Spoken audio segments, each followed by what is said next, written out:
Love और कुश भगवान राम और माता सीता के जुड़वां पुत्र थे। उनकी कथा रामायण के उत्तरकांड में मिलती है। ये कथा त्याग, धर्म, वीरता और भक्ति से भरी हुई है। लंका विजय के बाद जब श्री राम अयोध्या लौटे तब उनका राज्याभिषेक हुआ और रामराज्य स्थापित हुआ। कुछ समय बाद प्रजा में माता सीता की पवित्रता पर प्रश्न उठने लगे, यद्यपि वे अग्नि परीक्षा दे चुकी थीं। राजधर्म को सर्वोपरि मानते हुए श्रीराम ने अत्यंत दुखी हृदय से गर्भवती सीता को वन में भेजने का निर्णय लिया। लक्ष्मण जी उन्हें वन में छोड़ आए। वन में भटकती हुई सीता ऋषि वाल्मीकि के आश्रम पहुंची।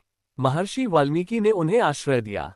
वहीं समय आने पर सीता ने जुड़वां पुत्रों को जन्म दिया, लव और कुश। महर्षि वाल्मीकि ने ही दोनों का पालन पोषण किया और उन्हें वेद, शास्त्र, धनुर्विद्या तथा शौर्य की शिक्षा दी। दोनों बालक अत्यंत तेजस्वी, विनम्र और पराक्रमी बने। वाल्मीकि जी ने ही रामायण की रचना की और लव कुश को उसे गाना सिखाया। दोनों बालक मधुर स्वर में रामकथा गाते थे। उन्हें ये ज्ञात नहीं था कि श्रीराम ही उनके पिता हैं। उधर अयोध्या में श्रीराम ने अश्वमेध यज्ञ करने का निश्चय किया। यज्ञ का घोड़ा छोड़ा गया, जिसे जहां जहां कोई रोकता वहां युद्ध होता। घूमते घूमते वह घोड़ा वाल्मीकि आश्रम के पास पहुंचा। लव और कुश ने उसे पकड़ लिया। उन्हें लगा कि बिना अनुमति यह घोड़ा उनके क्षेत्र में नहीं जा सकता। जब श्रीराम की सेना घोड़ा लेने आई तो लव कुश ने वीरतापूर्वक युद्ध किया। उन्होंने शत्रुघ्न, भरत और यहां तक कि लक्ष्मण जैसे महान योद्धाओं को भी परास्त कर दिया। अंत में स्वयं श्रीराम युद्ध भूमि में आए। तभी महर्षि वाल्मीकि वहां पहुंचे और सत्य प्रकट किया कि ये दोनों बालक श्रीराम और सीता के पुत्र हैं।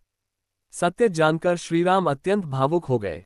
उन्होंने सीता को सभा में बुलवाया ताकि वे अपनी पवित्रता पुनः सिद्ध करें और राजमहल लौटाएं। सीता ने धरती माता से प्रार्थना की, यदि मैंने जीवनभर केवल श्रीराम का ही स्मरण किया है और सदैव पवित्र रही हूं, तो हे धरती माता, मुझे अपने भीतर स्थान दो। तुरंत पृथ्वी फटी और सीता उसमें समा गईं। श्रीराम शोक से व्याकुल हो उठे, परंतु उन्होंने लव कुश को अयोध्या ले जाकर राजकुमारों के रूप में स्वीकार किया। आगे चलकर लव ने लवपुरी, आज का लाहौर, और कुश ने कुशावती नगरी बसाई। दोनों ने धर्मपूर्वक राज्य किया और रामवंश की मर्यादा को आगे बढ़ाया। इस प्रकार लव कुश की कथा हमें सिखाती है कि सत्य और धर्म की राह कठिन हो सकती है, परंतु अंततः वही विजय दिलाती है। उनकी वीरता और माता सीता का त्याग सदा अमर रहेगा।